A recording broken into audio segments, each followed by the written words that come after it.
Many people say the Bible is full of contradictions. But before we believe that, we need to ask one important question.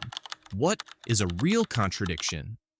A contradiction happens when one statement says something is true and another statement says the exact opposite at the same time and in the same meaning. For example, if I say, "This morning I ate bread," and later I say, "This morning I did not eat bread," that is a contradiction. But if I say, "This morning I ate bread," and later I say, "This morning I also ate eggs," that is not a contradiction. Both statements can be true. With that in mind, let's look at 5 common claims people make about Bible contradictions.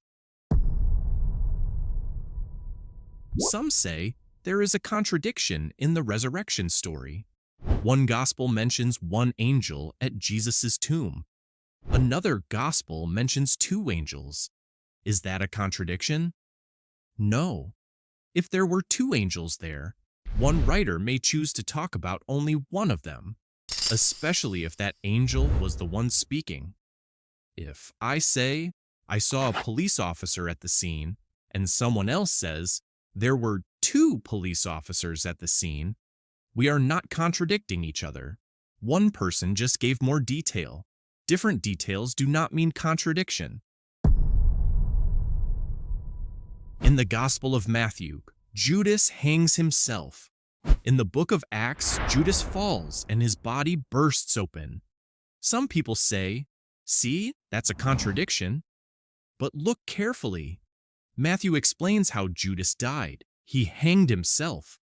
Acts explains what happened afterward. His body fell and was badly damaged. Both descriptions can fit together.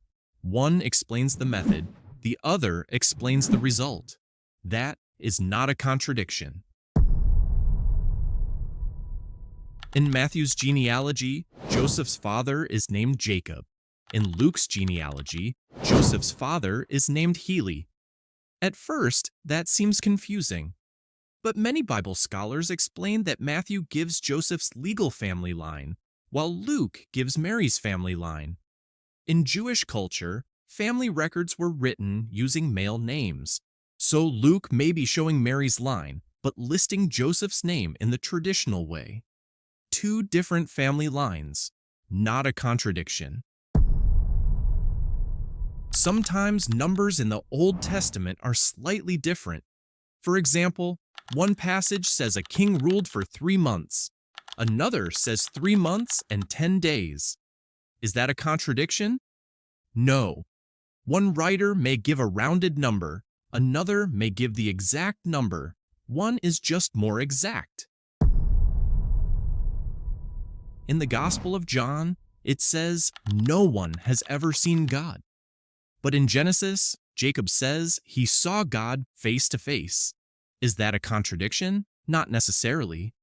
In John, the meaning is that no one has seen God in his full glory. God's full divine nature cannot be fully seen by humans. But in Genesis, Jacob experienced God in a visible form, not in his full glory. The word see is being used in different ways. So again, not a contradiction. When people say the Bible has contradictions, many times they ignore context, do not understand ancient writing styles, or compare verses too quickly without careful study. Different details are not the same as contradictions. A real contradiction must directly cancel out another statement. If you really want to know the truth, the best thing you can do is read it yourself and examine it carefully.